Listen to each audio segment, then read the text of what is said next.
pasado 7 de octubre comenzó una escalada de violencia con el lanzamiento de cohetes por Hamás contra Israel y con una operación sin precedentes de sus combatientes contra el sur de Israel. Por su parte, Israel respondió bombardeando cientos de objetivos en la Franja de Gaza. Amnistía Internacional ha recordado que atacar deliberadamente a civiles, llevar a cabo ataques desproporcionados y ataques indiscriminados que causan la muerte o hieren a civiles son crímenes de guerra. Hoy veremos las 8 claves para entender el conflicto palestino-israelí. Pero antes, suscríbete y déjanos tu like. Sin más, comencemos.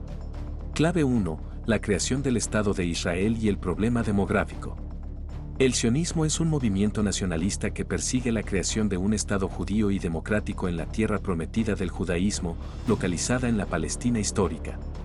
Movidos por razones económicas, nacional-religiosas y humanitarias, los judíos comenzaron a emigrar hacia esta tierra prometida en 1881. La primera oleada judía a gran escala tuvo lugar en la década de 1930, en pleno mandato británico, como consecuencia de la persecución nazi. Las comunidades judías asentadas en la Palestina histórica fueron creciendo y, con ello, aumentaron los enfrentamientos entre los palestinos que consideraban ese territorio como propio.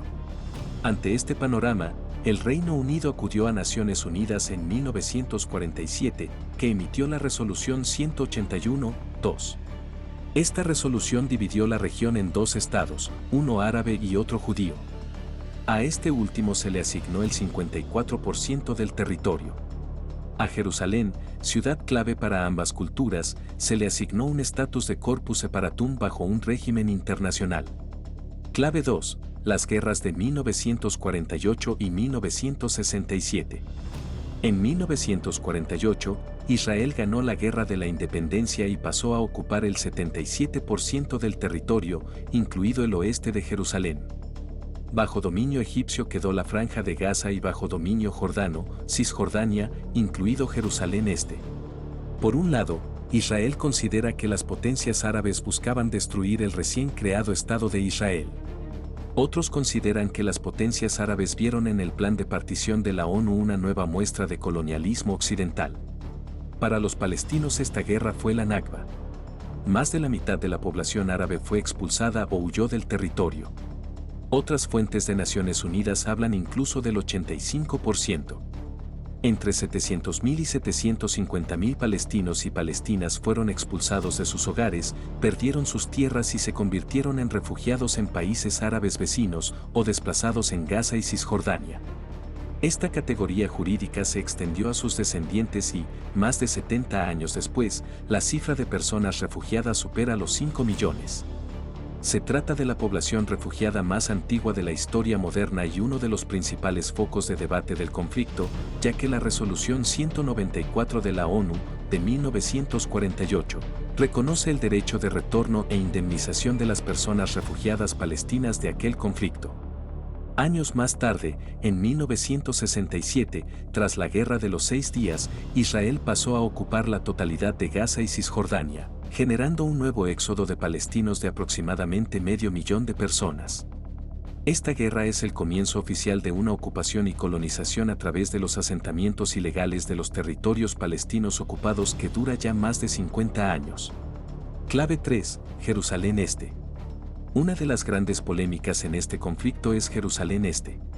Su importancia reside en la ciudad vieja, que alberga santuarios de suma importancia para 3 religiones, islamismo, judaísmo y cristianismo.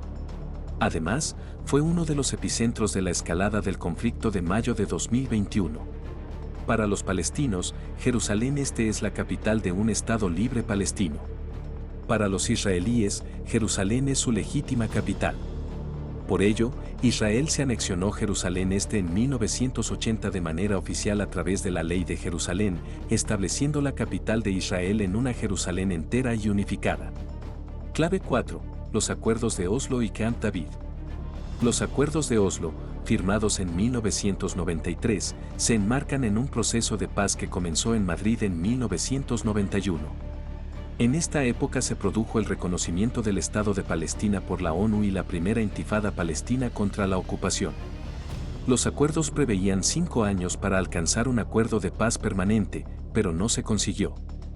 No hubo acuerdo ni en el retorno de las personas refugiadas, ni en el Estatuto de Jerusalén, ni en los ajustes territoriales ni en las cuestiones de seguridad israelíes. En los acuerdos de Oslo no se reconoció la totalidad de Cisjordania como región autónoma palestina y la fragmentaron en 3 zonas. Zona A, bajo control civil y militar de la Autoridad Nacional Palestina. Zona B, bajo control civil palestino, pero bajo control militar palestino-israelí. Zona C, bajo control civil y militar israelí. De las 3 zonas, la zona A es la menor. En ella, al igual que en la zona B, están las principales ciudades, campos de refugiados y pueblos palestinos, que suponen alrededor del 95% de la población, pero solo el 40% de las tierras. La zona C, bajo control civil y militar israelí, comprende el 60% restante de las tierras de Cisjordania, incluidas todas las reservas de tierras y todas las carreteras principales, pero es inaccesible en su mayor parte para la población palestina. Los recursos clave para la vida, como el agua o saneamiento, pasan o están en esta tercera zona. Clave 5. Gaza, la cárcel más grande del mundo. Gaza es la prisión más grande de la Tierra. Según el propio Antonio Guterres, secretario general de Naciones Unidas, es el infierno en la Tierra. Una de las regiones donde la situación humanitaria es extremadamente preocupante y donde viven 1,6 millones de personas, de las cuales, más de la mitad son menores.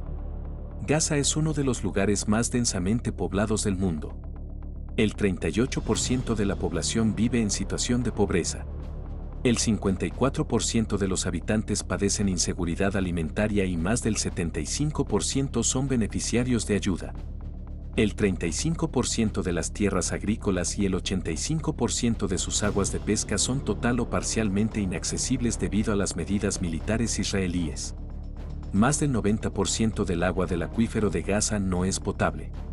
Durante los años que dura ya el bloqueo, muchos de sus residentes nunca han tenido la oportunidad de salir del territorio.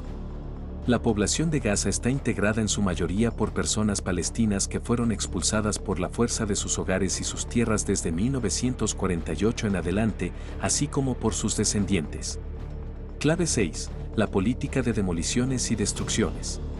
Hay 2 leyes clave en la política de desalojos en Jerusalén Este, la Ley de Bienes Ausentes de 1950 y la Ley de Asuntos Legales y Administrativos de 1970. La primera prohíbe a la población palestina reclamar las propiedades que perdieron durante el conflicto de 1948. No pueden reclamarlas ni quienes fueron expulsados fuera de las fronteras ni aquellos reubicados dentro de Cisjordania, concretamente en Jerusalén Este, como es el caso de los residentes de Sheikh Jarrah o de Silvan. La segunda permite exclusivamente a los judíos reivindicar tierras y propiedades supuestamente propiedad de judíos en Jerusalén Este antes del establecimiento del Estado de Israel en 1948. Esta ley de 1970 hectáreas permitido que entidades judías con un estatuto jurídico poco claro se apropiaran de diferentes barrios de Jerusalén Este, incluido Sheikh Jarrah. Estas entidades después vendieron los derechos de propiedad o transfirieron su gestión a organizaciones de colonos que no tienen vínculos con los supuestos propietarios judíos originales. Finalmente, estas organizaciones de colonos han presentado demandas de desalojo contra los palestinos residentes en dichas propiedades. Los palestinos, por su parte, no pueden reclamarlas ni disponer de una ley similar porque la ley de 1950 se lo prohíbe. Es una trampa jurídica perfecta que básicamente permite a los judíos reclamar propiedades que perdieron durante la guerra de 1948, mientras se lo prohíbe a los palestinos. La política de desalojos forzosos y destrucción de propiedades se lleva a cabo también en el resto de Cisjordania, pero con otro pretexto. En lugar de aplicar leyes, aplica ordenanzas militares, como la 1797 o la 1252. La primera sirve para demoler estructuras palestinas con un aviso previo de 96 horas, limitando el margen y posibilidades de los palestinos de reclamar nada. La segunda se utiliza para confiscar sin previo aviso estructuras móviles dentro de los 90 días siguientes a su construcción. Los asentamientos ilegales de colonos israelíes avisan al gobierno rápidamente en cuanto ven una estructura palestina nueva y entonces la administración israelí se moviliza mediante estas órdenes militares. Las estructuras palestinas demolidas o confiscadas son residencias, centros de saneamiento o higiene, centros sanitarios, refugios o instalaciones de abastecimiento de agua. Clave 7. La política de asentamientos. Los asentamientos llevan extendiéndose desde la guerra de 1967. Se distinguen dos tipos: los asentamientos oficiales, que cuentan con autorización oficial del gobierno, y los puestos avanzados, que no cuentan con ella. Los asentamientos, protegidos por toda la infraestructura relacionada con los muros de Cisjordania, y comunicados entre sí por carreteras únicamente accesibles para los colonos, son además un importante foco de violencia para la población palestina. Los colonos que viven en los asentamientos oficiales e ilegales escogen vivir ahí por motivos más prácticos que ideológicos, basados en la buena calidad de vida que ahí pueden obtener. La inversión y el grado de desarrollo de los asentamientos es tal que han llegado para quedarse, sin que haya indicios de que vayan a desaparecer a medio o largo plazo. Clave 8. La impunidad.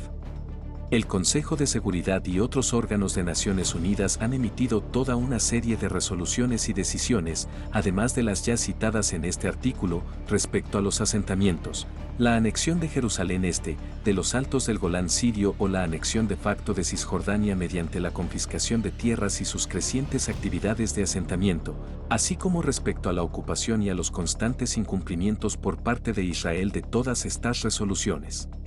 Es cierto que durante los últimos 2 años parece que el paradigma internacional va cambiando un poco, pero el proceso de reconocimiento internacional de los crímenes de Israel sigue siendo demasiado lento y continúa con más sombras que luces en un contexto que siempre favorece al país judío. Si el video te gustó, recuerda suscribirte y dejarnos tu like. Esto fue Economía para Inquietos y como siempre, gracias por vernos.